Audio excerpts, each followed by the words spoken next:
Dixie here. I wanted to give you an update on my post-COVID smell taste situation, and really just to share some good news that after 2 years, I finally have like 90% of my normal smell and taste back. I really want to tell you about the things that I tried and didn't really have any luck with, and also what finally actually helped me recover most of my taste and smell. I know that this doesn't necessarily relate directly to backpacking, but I can tell you that if you have this condition, it really affects every facet of life. And I just feel like after going through this life-changing experience, if I can help other people who are suffering from this, then so be it. To start with, when I had COVID back in January 2021, I lost my sense of taste and smell like many others who had COVID, and within a week or two, my sense of taste was pretty much back to normal, maybe a little bit muted, but my sense of smell stayed gone for about 5 months. And when I say gone, I mean gone, like I couldn't smell anything. And in a way, this was nice as far as stinky smells were concerned. You know, public restrooms, privies, etc. were nice to not have to experience. And even in the Florida swamps, the smell of the really stinky swamps and the sulfur water that a lot of people complain about having to drink on the Florida Trail, I feel like I had a cheat code and I missed out on some of the suffering. But on the flip side of that, I couldn't smell that fresh rain scent when it first starts raining. I couldn't smell the salt in the air when I got to the end of the trail. So there were definitely pros and cons to losing my sense of smell. So I was really happy when in about June of 2021, I started regaining my sense of smell. The first thing I smelled was coffee brewing. But within a couple of days, I noticed that scents that I used to recognize became quite atrocious. Things like coffee, garlic, onion, cooking meat, they all morphed into this just putrid scent that I really can't describe. If I tried to describe it to you, well, first of all, it's gone through several changes. For some people, it smelled like chemicals, other people mold.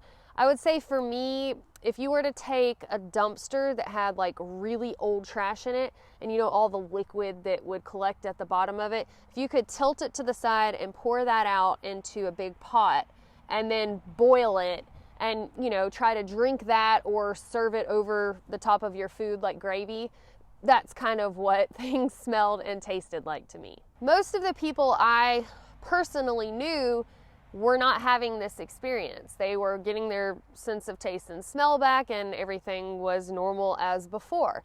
But my mom, my sister, my aunt, and a couple of my friends did have this experience, so I knew we couldn't be the only ones. We ended up finding some Facebook groups where thousands of people were sharing their stories about this condition and asking, hey, are y'all experiencing that XYZ tastes like complete garbage? Looking at these Facebook groups, I realized that I had it pretty lightly compared to other people. There were some folks in there who ended up having to be placed on feeding tubes because they just couldn't keep any food down. Luckily, I was able to eat most things, even if they tasted pretty bad. I could force myself because it wasn't so extreme.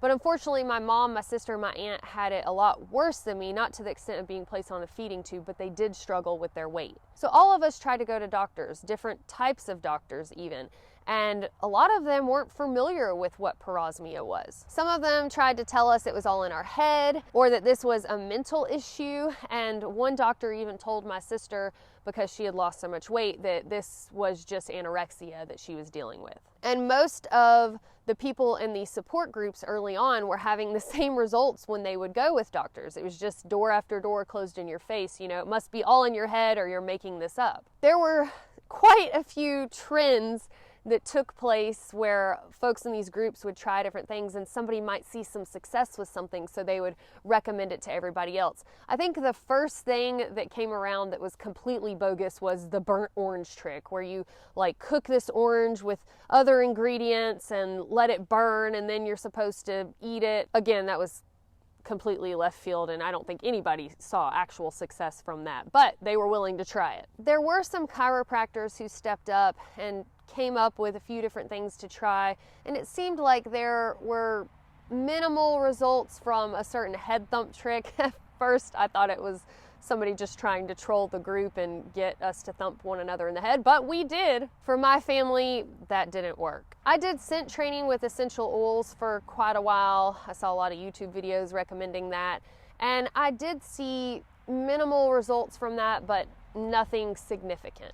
And there were all sorts of meds, supplements, and vitamins that people tried, recommended, etc., like alpha lipoic acid, zinc. There was this sepia stuff that people tried in like a little tincture or to let it soak under your tongue. Flonase, steroids, ashwagandha. My mom and sister even tried red light therapy in their nostrils because of this Facebook group. And Montana had a vagus nerve stimulator that again seemed to help a little bit, but just nothing really to write home about. After several months, maybe even a year or so of all of these random remedies and people trying to come together to find a solution, the first sight of actual hope appeared in the group, and his name was David Gaskin. He's from a pain clinic in Bryan, Texas, and said that he had been treating people, and successfully,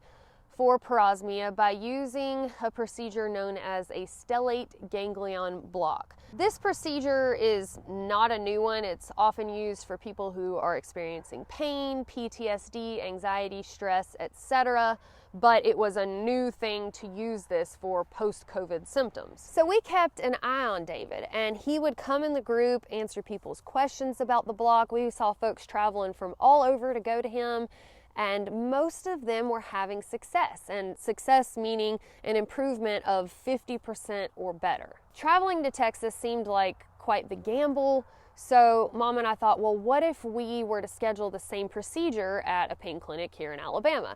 And there was a pain clinic up near Birmingham, which is like 2 hours away from us, so that seemed a little more reasonable of a risk to go up there and try this procedure. Because you have the nerve on either side, you can try one side, and then if that doesn't work, some people see success with the other side. And for anybody who's interested, it is $500 per side, so $1,000 if you end up getting both sides done. So we scheduled our right side first, and we were feeling very hopeful. This seemed like really the only chance at getting better, with maybe the exception of time, but who knew how long it might take to heal on our own, and if we ever would. So we went in, and they located the nerve on the right side of our neck using ultrasound, and then injected a local anesthetic and some type of steroid onto the nerve, and then you wait just a few minutes and try a snack that used to be disgusting to you.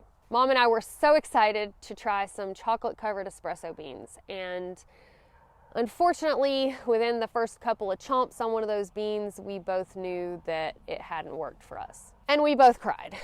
But we had a little bit of hope left, thinking, well, we could come in for the second one after a few weeks, and maybe that would work for us.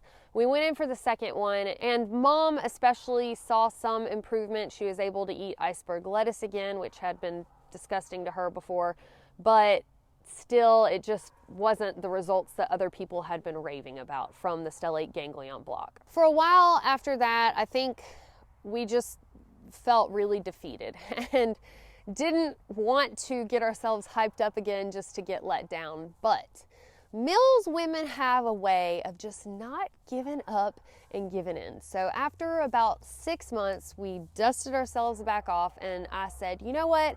I really think that we need to try the stellate ganglion block again. And Mom said, okay, I'm willing to try it, but this time we're going to Texas and we're going to see David Gaskin. And I agreed. So I called up and I got appointments scheduled not only for myself and my mom, but for my Aunt Melba and my sister Montana, because I said, you know what, worst case scenario, we're gonna drive out to Texas, have an amazing girls trip, and hopefully we can come back and enjoy Christmas dinner when we get done there. So after a 12-hour drive, we finally arrived just a few days before Christmas in Bryan, Texas at David Gaskin's office. And I have to say, his staff is so sweet, and he came in the room, explained to us why he thought he had better results with the SGBs than other pain clinics.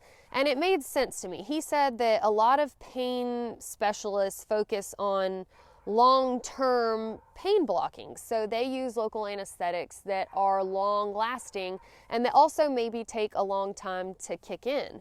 But for treating parosmia, you want a quick reset push of the button on the stellate ganglion, so you want to use a local anesthetic that's fast acting. So he uses lidocaine. So it hits that nerve, numbs it up really quickly, and your body doesn't really have a chance to get used to it, if you will. Within about 30 minutes or so, he had completed the stellate ganglion block on all 4 of our right sides. And we pulled out the snacks. And let me tell y'all, Funyuns have never tasted so good. It worked for not just 1 or 2 of us, but for all 4 of us, and we knew pretty much immediately. He told us to go on to lunch after we completed the right side, and we could talk amongst ourselves and try different foods to see if we wanted to do the left side. So we went to Chick-fil-A, Starbucks, Golden Corral, so we could try a little bit of everything.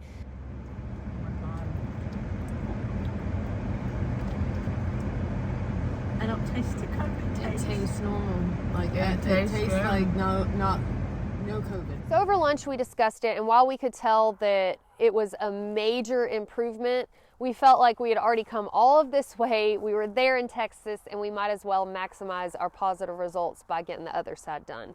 So we went back to the office, had the left side done, and it's just been like a Christmas miracle. We were actually able to enjoy our Christmas dinner, and I mean, just smelling coffee brew in the morning is not something that you might think that you take for granted. And I know there are people who have it a lot worse in this world and wouldn't even dream of being able to have a cup of coffee. But tasting bacon and smelling it cooked normally and drinking a cup of coffee is just something that I will never take for granted again.